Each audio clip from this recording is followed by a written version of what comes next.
Solo Leveling Season 2's ultimate finale. On to the next target. And with that, many new targets have appeared. Let's talk about it.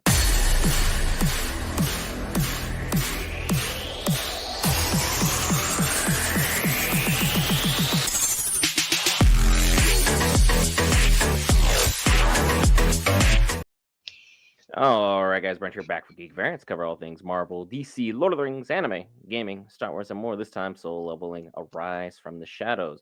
But with me, as always, the man, the myth, the Marvel. I want to hear your thoughts on how Season 2 went for you and how this episode played out for you. The season played out exceptionally well, in my opinion. I do believe that with this show breaking several different records in several different areas, has definitely been on the hype train. The show itself has been aura farming, if you have not realized. Like, it's not just the characters inside the show, but the show itself has been doing very well and gaining attention and um, getting people on board with solo leveling. That being said, this episode in particular, again, I was trying to see what tricks were going to get pulled out, what kind of things were going to happen to save the characters, Chad specifically, and figure out what they were going to do. And the fact is that he pulled the extraction, which I didn't even expect to happen, like without a Byung-Gu. That extraction was absolutely necessary in terms of stabilizing Chad and getting her safely out.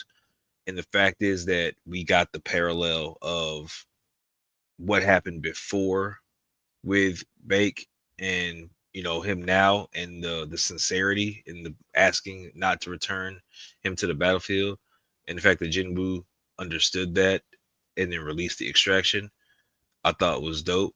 Now, granted, can't say I would have done the same thing because having a top notch healer on your squad is absolutely helpful in so many different ways.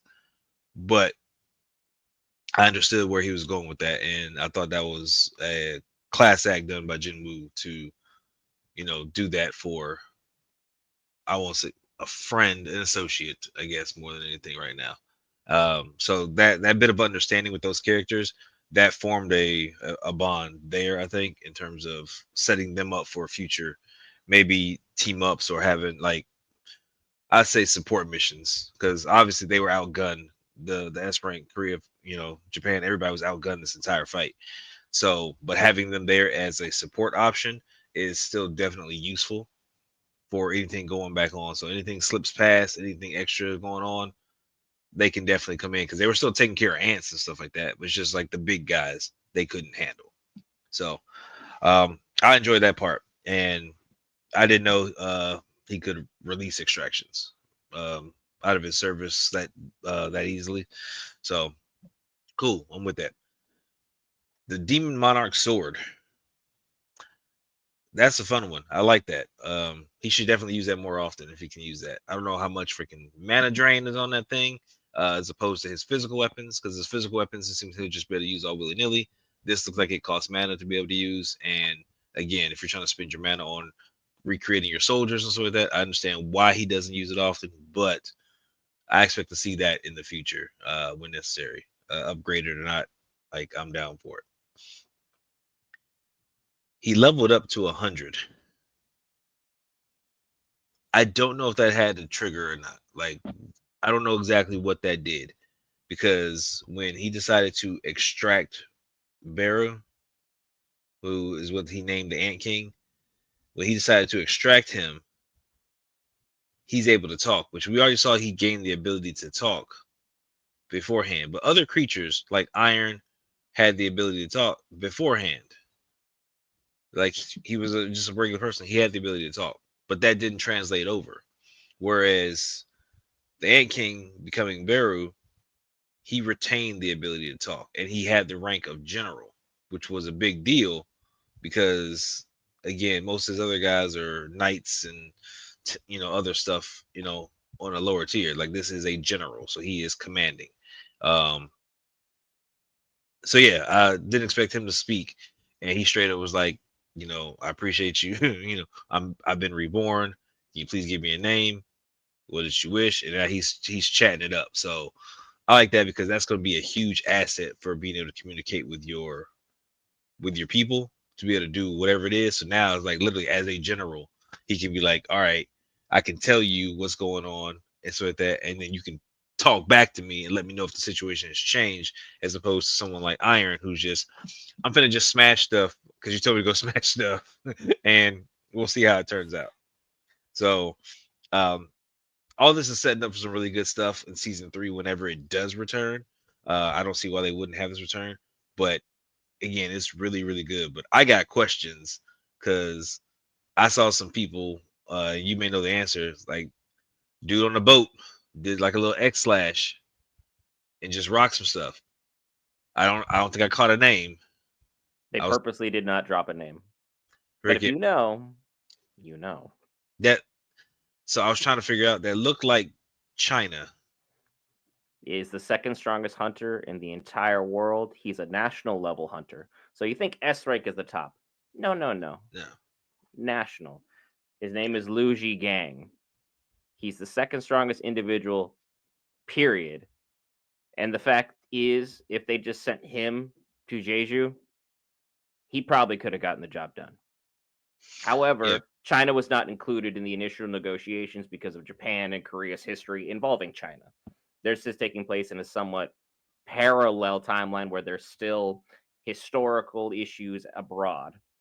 But they kept them on standby because they realized, just in case, we may need them. And as you can see, 1X slash, those were 1,000 ants. Like that. Yeah.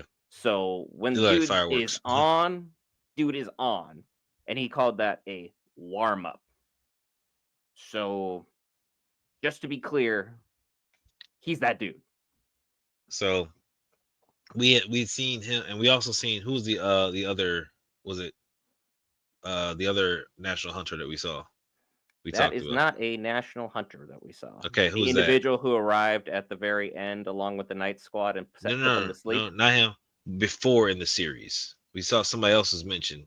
He was a Thomas national. Andre. Yeah, him. Okay, so we've got two that have been shown in the show so far, which is Thomas Andre and Lee Zigang. You said like Z so. Gang, and again, I could be butchering it Yeah, because English, apologize if we're so I mispronouncing apologize in any of these advance. names.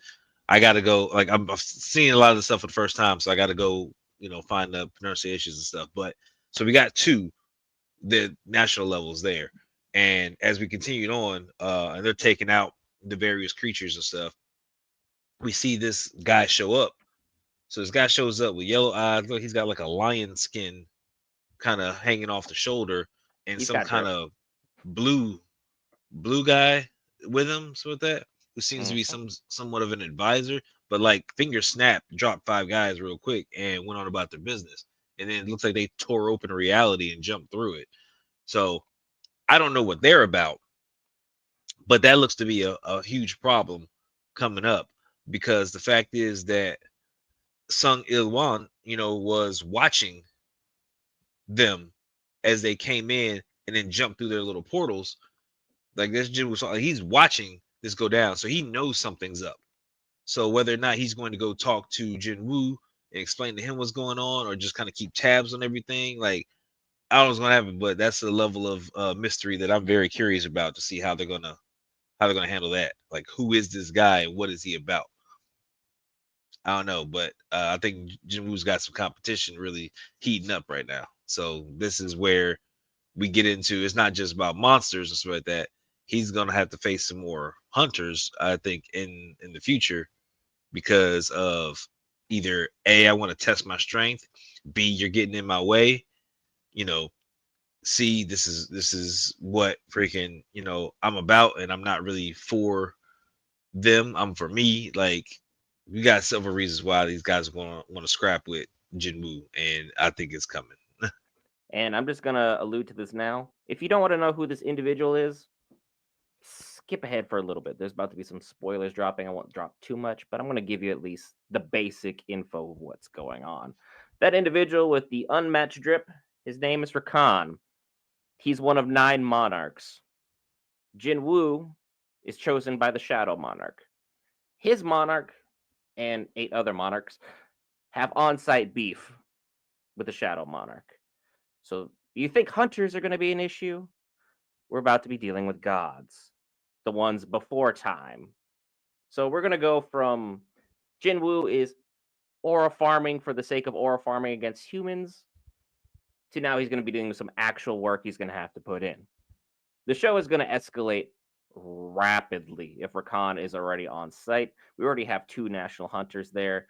We have people that are ready and willing to go about their business and push our show even further up. So if you think the battles are going to be downhill from here, my dear friend, it is only going to get better and better and better. When that will be, though, we're left in a weird spot. There's been several reports that season 3 is not immediate. It hasn't been greenlit. So there's a couple varying reports. I'm not going to say it's concrete or it's rock solid, but it's worrisome because everything from here up would easily clap a lot of great shows right now, and Solo Leveling kind of fell into a sweet spot this year. There was virtually no competition on Crunchyroll. Sakamoto Days is your strongest competition. That's on Netflix. One Piece is even on break. Dragon Ball's not running. Bleach isn't running. Like, the list goes on. This is the only anime of prominence running currently. So the numbers are going to be extra juiced. But if you give them a season 3, I think they can go up with the heavy hitters and continue to put up some really, really great numbers. It's just right now, Solo Leveling really benefited from where it's at in terms of the series. And again, I'll just kind of drop a little bit. Rakan, he's the monarch of the beasts. So that's kind of why his drip was what it was and why he had more animal-like features than human. But I'm excited to see what they do with him. Jin-Woo had a great moment with Beck. I think at this point they have to consider them friends, considering Jin-Woo's actually allowing him to be touched on the shoulder. Because as we've seen, Jin-Woo kind of is like Emperor Cusco. He is like, no touchy. Don't bother me. Don't get in my business. This is me aura farming. No one touches. I do my own thing. I got this drip. And then we see that now he's going to start his own guild, which is really interesting to see. And then he got full on blessings and permissions to do it. And some time had passed. He was able to form his own union, even though the public eye and perception of him is if he had done what I said from jump, just arrived the first time, you could have saved a significant number of lives, but instead he chose to kick back and spend time with family, which is well deserved. But at the same time, once you hit a certain status, there are certain things expected of you, and he was a little late, but at the same time, he still saved many, many lives. Jeju Island may not have been standing if not for him, but hey, we could have seen Lau kind of hop in and do some blade work. But again, that's just pure speculation. I've enjoyed this season. Is there anything you think I missed that you wanted to touch upon as this is season 2's finale? We should be able to go a bit longer should you have more questions or concerns. I mean, nothing stands out. Like I got to know who these guys are. I got to know what the national hunters like. What's their game? What's going on with them? You know, are we gonna have beef? The monarchs, you say, you got on-site beef. So, and again, they talked about as planned. Like things are still gonna go on as planned, which means there is plans for it to come out. So I don't know if one or more than one of them are coordinating together, so like that, to take out specific monarchs, so like that, and then settle their own beef. Like I don't know if it's just all of them got beef against the Shadow Monarch, or if it's each one's got beef with each other. Like I don't know. So these are questions I have. Like let me see what's going down, because are we gonna have it where it's literally like, okay, 10-on-1 type deal, or are we gonna have a fatal 4-way because everybody's scrapping with everybody? Like what's the deal? So because that's gonna make a difference in the fight. There's If going to you're be able some to, big things coming. yeah, stay under the radar and sort of that, and freaking and swing when necessary, then Shadow Monarch would definitely have the upper hand in that aspect. But these guys, like, they're not messing around. You got somebody called a Beast Monarch. I can only imagine what's next. If cause he's been introduced, because to me, I won't say that he's the lowest for that because I'm not sure sort of that. But the fact that he was introduced first for that, I think he's still going to pose a significant challenge with that, but there's definitely somebody stronger in the wings. So let's just kind of wait and see what happens. We got, all these summons ready to go. Egress, Iron, Tank, Tusk, Kaizel, and Beru are on the squads for that. Min Byung-Gu has been released from service. Temporary extraction just to save Cha. We got to see how Cha responds because again, she was, hurt, so she's got to recover and get stronger because that's kind of thing she needs to get stronger. And what's going to happen? I wonder if any of the current hunters are gonna move over to Jin-Woo's guild at any point in time. It all So, depends on money. Money makes the world go around, and never say never. But what I will say, you should hit that lovely subscribe button. It's free, greatly helps the channel out, as well as hitting the like button. You just listened to us talk for about 16 minutes. Clearly, there's something in the content here you're interested in discussing, or in something that we have to say. I've been Brent with the man, the myth, the marvel, and we will see you next week for a couple huge anime drops. We'll see you then.